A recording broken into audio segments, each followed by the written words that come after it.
Give it up for Ruth E. Carter, Legends and Icon of the Week.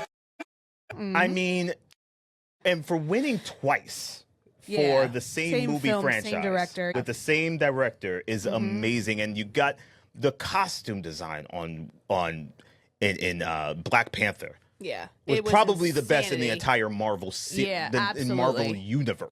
Amazing. Do you have something else? Yeah, she received a star on the Hollywood Walk of Fame in 2021 in the film category.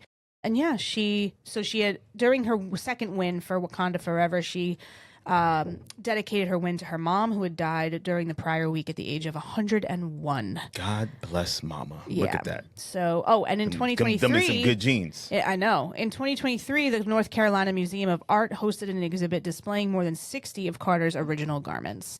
So yeah, I think it's an incredible career filled with accomplishments, accolades, hard work, and I hope she wins this. I have a feeling she will for Sinners. For best costume I didn't design, watch Sinners, but I'm pretty sure she got this locked in. Live from Factory Underground Radio, it's Strictly Adapted with Quixote and Kate. You're on.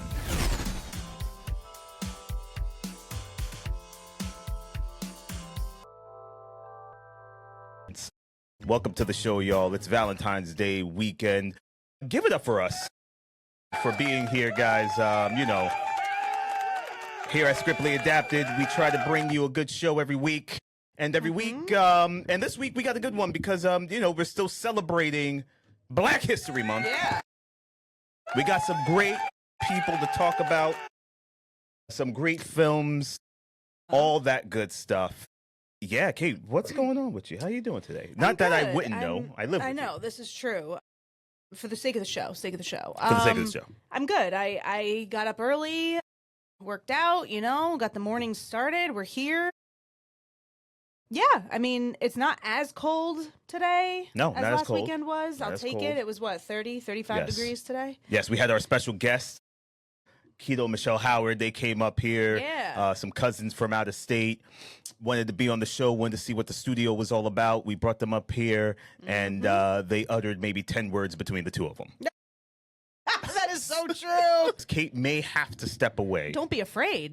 That means she didn't disappear. There was no spell or I am anything. okay. I am alive. She didn't vanish. I'm fine, but you know who we are worried about? That this is going to be a terrible segue, but Wow, they this- still I haven't know what found, you're gonna say, they but still the haven't terrible found segue. Savannah Guthrie's mom. I mean, Wow. I know that was terrible, very insensitive, but I don't know what's going on with this. I really don't. I don't. It's very strange that nothing has been found, no hard evidence, no trace. They had that one ring cam footage of a guy in a complete ski mask. Sin song. Yeah. Probably my favorite artist of all time, I will say, is Michael Over Jackson. Prince? I don't Over know. Prince. Prince is like a close. He's like a close second. But Michael, baby man, listen. Every song Michael made hit-wise is a banger. Come back to the show, guys. We wanted to give you some more Morning Brew news before we took that break. We lost. Why don't you take that? We lost. My heart is like a big broken. one. I don't know why I'm handling this so tough. James Vanderbeek passed away this Wednesday at age 48 from colorectal cancer. He was a Hollywood icon for me. I watched Dawson's Creek. That's right. Don't you judge me. I have all six She seasons did on say box set. Hollywood icon. I did. I sure did. Yes, and she did I say have that. all 6 sets on box sets. VHS? No, DVD. Oh, okay. Yeah, I'm about to DVD, say. DVD. Don't Good judge Lord. me. Yeah, no, it was after that time. But I absolutely loved him. He was a great actor. He went on from Dawson's Creek, which really catapulted not only his career, but Michelle Williams, Katie Holmes, Joshua Jackson. And he went on to do Varsity Blues and Friday Night Lights and a few independent projects here and there. I think his real love, though, was he lives on a farm in Texas with his wife and 6 children. 6 babies. And he just really loved his family. It's what really mattered to him. And it's just so hard, It's like he was, I think, just from reading these tributes and seeing what his colleagues are saying about him, like he was honestly just a good human. Because I'm blind here. I'm rolling blind. You know what, though? You still don't introduce me as your co-producer extraordinaire, and I don't know how I feel about that. Wow. I didn't know you needed all that. I'm a pilot with wearing sunglasses right now. I need all that. Oh God! Well, can you imagine that? That's terrifying. If you saw your pilot roll in with sunglasses. These sunglasses you can still see though. Yeah, but I don't think you should be wearing sunglasses if you're piloting a 747.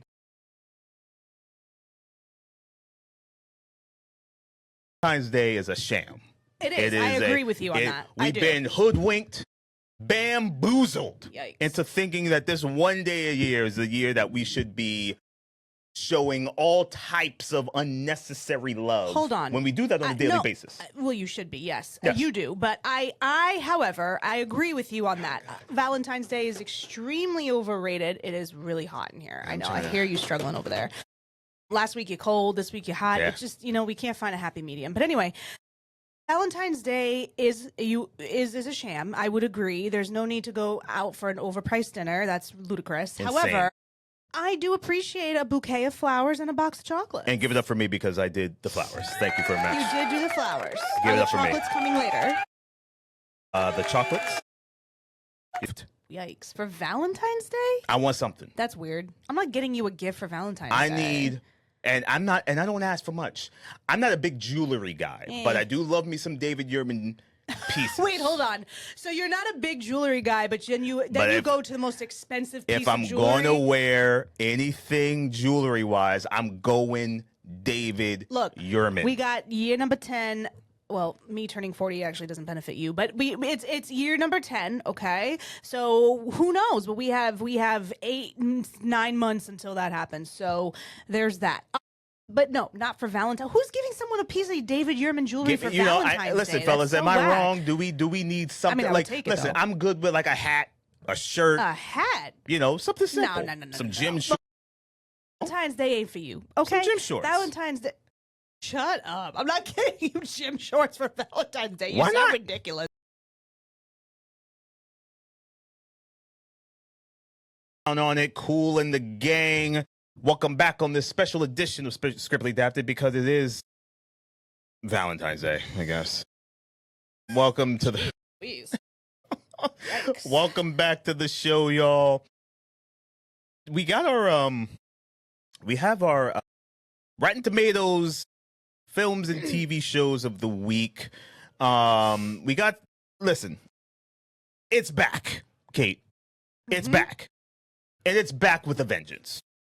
I fell asleep. I don't even remember what I Well, we what only got watched. through one episode. Oh, I didn't even finish the episode. We got through one episode. You watched the rest of it without me? I watched the rest of the first episode without That's you. a no-no. We've talked about Kate, this. I'm sorry, but you fell asleep literally 20 minutes before the show ended. I had to finish. I had to keep going. I'm sorry. On Netflix is back, season 10.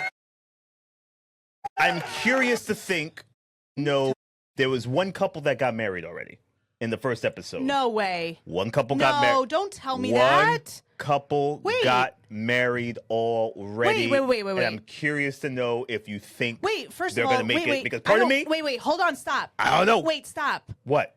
I don't care what couple it was. That's never been done before. One couple got married in the first episode. Are you playing me right now? No, not to the altar, but they proposed. Engaged. I'm sorry. Okay, Got engaged. What? Yes, I'm sorry. I'm sorry. I said that wrong. Yes, one couple. Oh, okay. Now that makes sense. Don't know how this will turn out. But man. yeah, I need to finish the episode, so you will say no more. But there's other shows. I mean, I don't know. I know that the JFK Jr. and Carolyn Bessette Kennedy love story came out Thursday. I can't. Other things as well, like the O.J. Simpson story. So he's very talented at these miniseries. But yeah, it's the JFK Jr. Carolyn Bessette. It's called Love Story. It just premiered on Hulu on Thursday. And guys, I gotta bring you this film, and because I'm hooked, and I have to watch it because it's just something I gotta watch. And guys, don't hate me for this, but this film was absolute trash. You can't hate me for it because the Strangers trilogy, the Strangers franchise comes to an end with its 6th film, Strangers Chapter 3. It's the 3rd film in the second half of the franchise. And this was by far the worst one out of all of them I've ever I seen. told you that. This movie tanked 50% from on Rotten Tomatoes based on the people seeing it, 18% the critics trashed it. It is what do my Spanish people call things nowadays? Basura. Oh, Trash. Jeez, Lord. It was trash. That's what they call it these days, or has basura always been the word well, for basura, trash? basura has always been the word Okay, for trash. I just wanted to make sure. We got a good one for you. This individual we're going to talk about, some probably don't even realize the excellence, the black excellence that lies within this woman. We got to talk about the great Ruth E. Carter, y'all. Ruth E. Carter. You want to take the reign? You want to talk about Ruth before we? Yeah, let's do it. Yeah, go ahead. Yeah, so Ruth E. Carter is an American costume designer for film and television. She is best known for her collaborations with Spike Lee, John Singleton, and Ryan Coogler. During her film career, Carter has been nominated for the Academy Award for Best Costume Design for her work on Lee's biographical film Malcolm X in '92, Steven Spielberg's historical drama film Amistad in '97, and won twice for Coogler's Marvel superhero films Black Panther and Black Panther: Wakanda Forever. This made her the first African American to win and be nominated for Best Costume Design.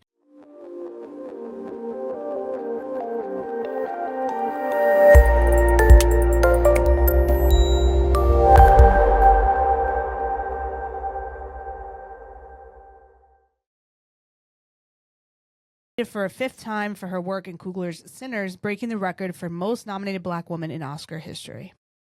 Period. Not just costume design, period.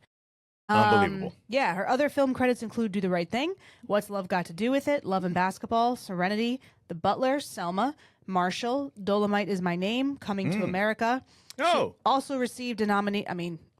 Now that I know that, I see that. It all makes sense. She also received a nomination for the Primetime Emmy Award for Outstanding Period Costumes for a Limited Series for her work on Roots. She's the recipient of the Career Achievement Award from the Costume Designers Guild Awards, in addition to receiving 2 competitive awards from the organization. That's incredible, man. Incredible. She will be 66 in April. She's from Springfield, Massachusetts. What a career. She was the youngest of 8 children, and at 9, she began attending the Boys and Girls Club. So she used her mom's sewing machine, learned from the Boys and Girls Club how to read and design simplicity patterns. She graduated in '78 from Technical High School, Springfield, Massachusetts, and in '82, she graduated from Hampton Institute, later renamed Hampton University, with a Bachelor of Arts degree in Theater Arts. Career. Yeah. Give it up for Ruth E. Carter, Legends and Icon of the Week. I mean, and for winning twice for the same movie film, franchise. Same director, yeah. With the same director is amazing. And you got the costume design in Black Panther. Yeah. Was probably the best in the entire Marvel absolutely. in Marvel universe. Amazing. Do you have something else? Yeah, she received a star on the Hollywood Walk of Fame in 2021 in the film category. And yeah, she had, during her second win for Wakanda Forever, she dedicated her win to her mom, who had died during the prior week at the age of 101. God bless Mama. I didn't watch Sinners, but I'm pretty sure she got this locked in. I don't know the other nominees, but I'm assuming, just based on the greatness and seeing what she's won for before and looking at this film now, I think Sinners is going to take home a lot of the technical aspect awards, including design, maybe stage production, that sort of thing. It may take home for those. So we'll see. Ruth E. Carter, Legends and Icons, fantastic choice. Give it up for us. you just love that applause button, don't you? But give it up for us, too, because we have our Black Exploit of the Week. And this film, guys, this film I enjoyed. I thought it was great. And I thought it was a travesty.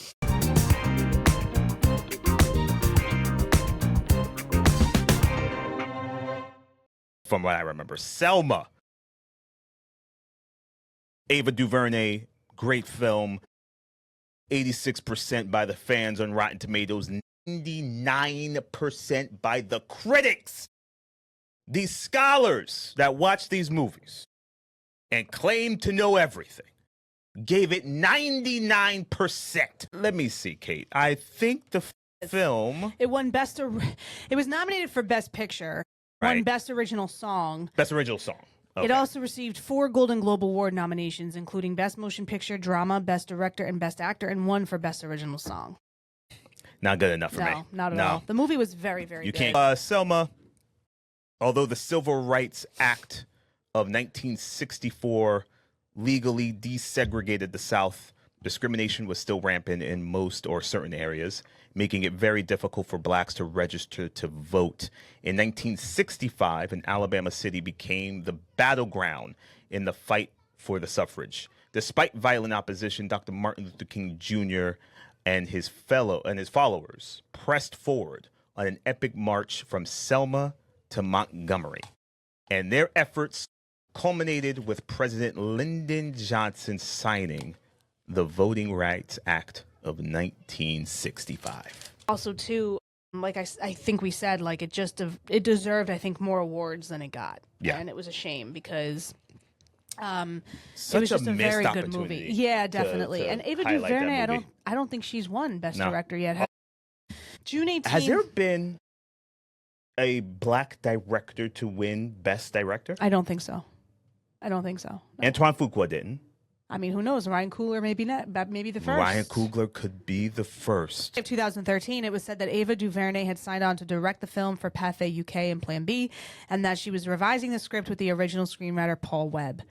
DuVernay estimated that she rewrote 90% of Webb's original script. So Wait, Webb wrote nothing. I'm going to tell you. Those revisions included rewriting King's speeches because in 2009, King's estate licensed them to DreamWorks and Warner Brothers for an untitled project to be produced by Steven Spielberg. Ooh, the plot thickens. Subsequent negotiations between those companies and Selma's producers did not lead to an agreement. DuVernay drafted alternative speeches that evoke the historic ones without violating the copyright. We have chick flick. Can I have my charm, please? Thank you.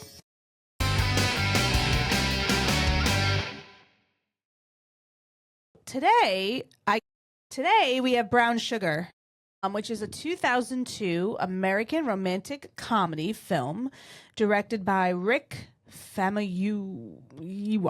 Okay. I messed that one up. And Michael Elliott, starring Taye Diggs and Sanaa Lathan. They've done a few movies together. The film is a story of lifelong friends, A&R Andre and editor-in-chief Sydney. The two can attribute their friendship and the launch of their careers to a single seminal childhood moment the day they discovered hip-hop on a New York street corner. Childhood friends, Sydney and Dre, originally bonded over their love of hip-hop, face an evolving relationship as adults. Sydney has just been appointed editor-in-chief of the hip-hop magazine XXL, and Dre is an A&R from Millennium Records. While Sydney's career is flourishing, Dre is increasingly frustrated with his label's preference for marketable artists over true talent. Dre falls in love with Reese, a successful entertainment attorney, and soon becomes engaged to her. So, of course, you know how it goes. The night before the wedding, he and Sydney kiss, but they stop themselves at the wedding. Sydney's cousin, Francine, deduces the romantic tension and encourages her to object during the ceremony. She does not, and Dre settles into married life with Reese. Supportive of Dre's new business venture, concerned it will fail and they will be forced to live in reduced circumstances. Meanwhile, Sydney draws closer to Dre due to their partnership in the label, and Reese develops jealousy over Dre and Sydney's friendship. And again, you know how this goes. Dre has falling out with Reese, understands his love for Sydney, and, goes back together. It's a really good, feel-good movie. It received generally positive reviews from critics. On Rotten Tomatoes, the film has an approval rating of 66% based on 88 reviews with an average rating of 6.2 out of 10. Average.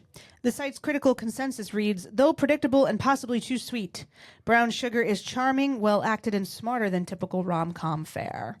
But yeah, you guys should check it out. You can probably find it anywhere. I think it's actually might be on Hulu. Great Smokey Robinson is. Just to see her back here, scriptly adapted, Factory Underground Radio. We got to give up. We got to give some love to Factory Underground Radio. Yeah. They just celebrated 17 years.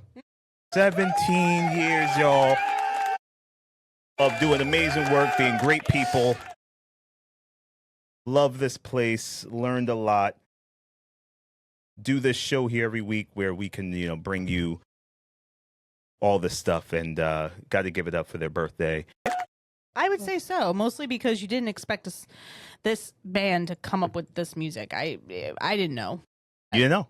I didn't know the song was theirs. Guys, today we are talking about the band Living Color. So the song that we are sharing today is Cult of Personality. It is a song by American rock band Living Color, featured as the opening track and second single from their debut studio album, Vivid.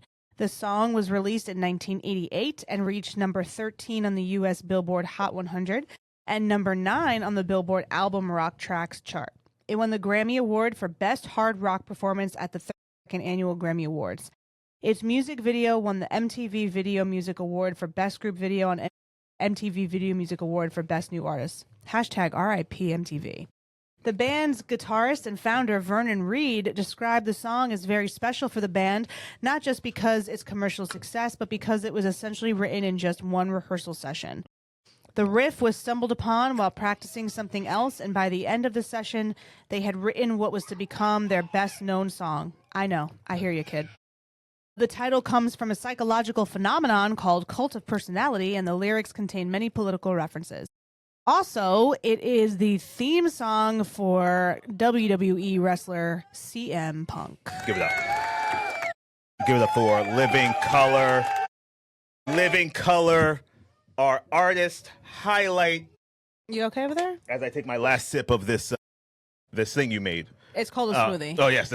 Welcome. The smoothie. Lord. Living Color, our artist highlight of the day. And we're going to leave you guys with Cult of Personality. Yeah. Listen, everyone, thank you guys for joining us on another episode of Scriptly Adapted here on Factory Underground Radio. It's interesting that people use that expression, life and death. You know, as if to imply that life is the opposite of death, but birth is the opposite of death. Life has no opposite. You're just listening to Scriptly Adapted on Factory Underground Radio and Live 365. Follow us on Instagram, Facebook, and YouTube at Scriptly Adapted.